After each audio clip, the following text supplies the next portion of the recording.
Is that you there? It is you! No! Leave me alone! I've got this! Oh, I missed you! Oh, I missed you again! I just threw the peasant! Punch you. There you go.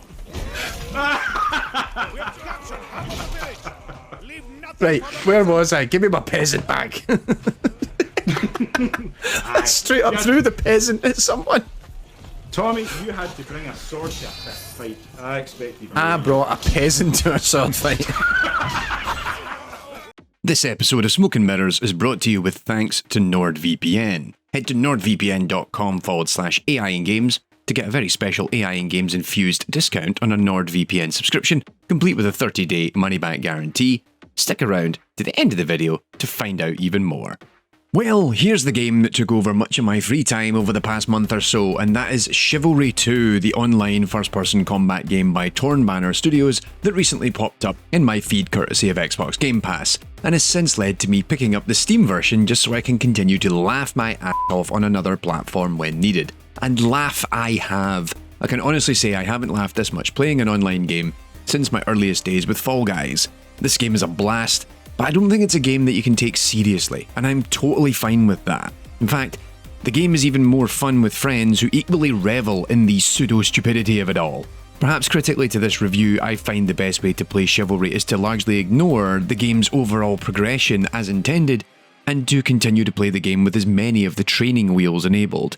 Chivalry is conceptually quite simple. Players join one of two teams in an online multiplayer of varying modes and hack each other to death with swords, axes, arrows, throwing knives, or, a barrel, or a big rock, or even a loaf of bread. Having completely missed the original Chivalry, it's essentially a medieval version of the Battlefield franchise. Players assume specific roles in a given army, and in the main game mode are either attacking or defending a specific control point.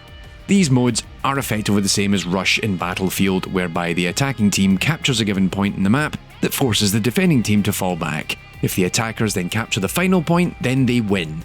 Meanwhile, defenders are tasked with waiting it out and holding off the enemy for as long as possible until their respawn tickets are depleted. Despite the relative simplicity of hacking everything that comes your way until one of you is left standing, there is a reasonable amount of complexity in the combat itself. Characters consume stamina when they use different attacks, and each attack allows you to swipe at an enemy from a different angle. There are dodges, counterattacks, rush attacks, and basic melee moves to try and break an enemy's block.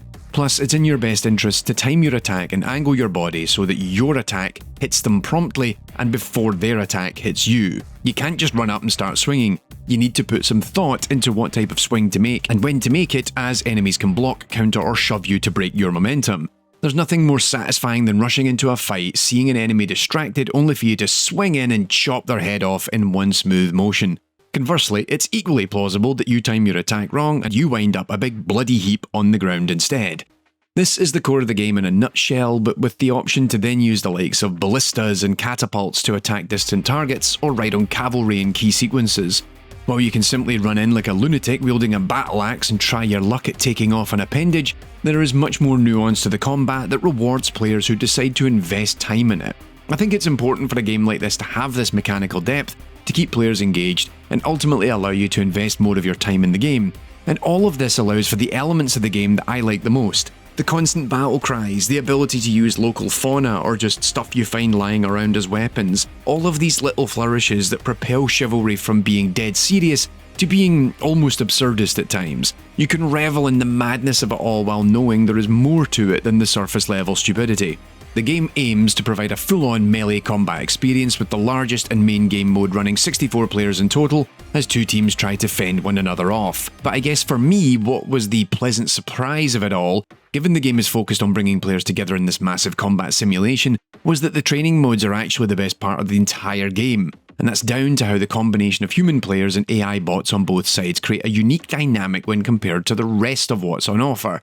When you start out, Chivalry II encourages you to try out the training grounds. It's a beginner's mode, which caps the number of humans in each match to around 8, only 4 on each team. This is a nice means, outside of the basic combat tutorial, to let you try the game out, and it's expected that until you reach a specific level that this is the mode you play. After this point, you then go into the ever larger game modes playing off against humans, which requires you to focus up as every opponent coming your way is another player, and often leading to tense one-on-one standoffs, or actually just getting wiped out if you didn't prepare accordingly. Now, for me, the best part of this game is the beginner mode, and I appreciate that to some corners of the community, that makes me a piece of shit, because I've now got maybe 20 to 30 hours clocked in this game, and I've probably spent around 80% of my playtime just in the training grounds. Now, this isn't because, oh, I love AI in games, and therefore I will only play the mode with just AI in it.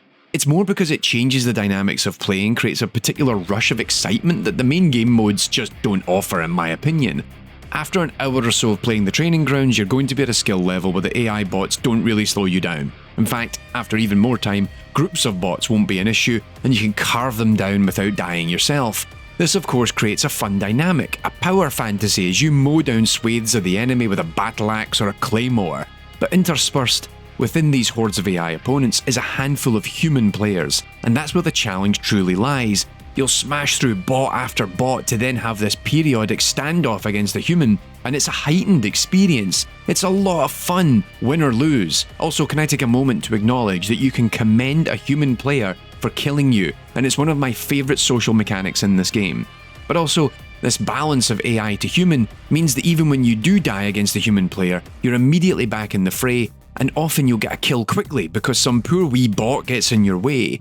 In terms of the moment-to-moment endorphin rush that you want to experience from this kind of game, this bot-filled mode of Chivalry II pulls it off better than most. There is an argument that players like me only feel this way because we're bad at the game, and that the bots are only really needed because I can't fight one-on-one against another human. I mean, I don't agree with that. I've spent hours playing the main modes, and it's just not scratching the itch in the same way. The bot modes scratch the same itch in my brain that games like Hyrule Warriors or Earth Defense Force satisfy, in that you're carving down waves of enemies, but in amongst it all you've got these human players in the mix. I do agree it would be bad if you were always up against low-level human players, which is why in some corners of the community I am rightfully called out for being an arsehole, but I tend to find many a high-ranking player is fighting alongside or against me in the beginner mode, and that makes those one-on-one sequences all the more bombastic and epic when they happen. This does lead to a problem that means new players might struggle because the game mode specifically for them is being populated by higher-ranking players. It does strike me that it could be resolved either through matchmaking or simply having a different version of the same lobby that is gated off by player level. Just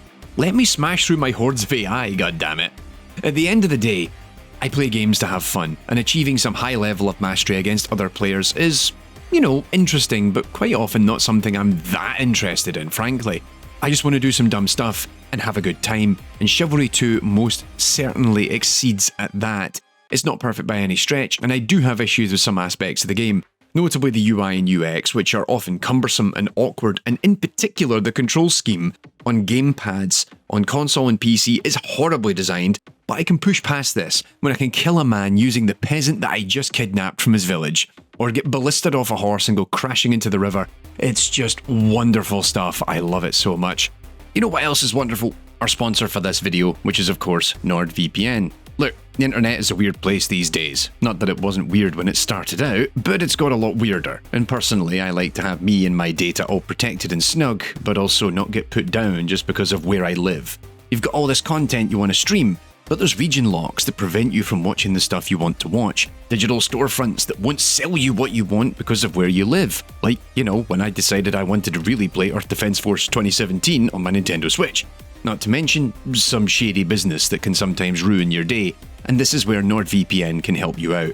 With just the click of a button, you can catch up on that streaming show from overseas you really love, or just keep up with the stuff where you live while you're abroad, all the while knowing NordVPN is keeping you and your internet activity nice and safe.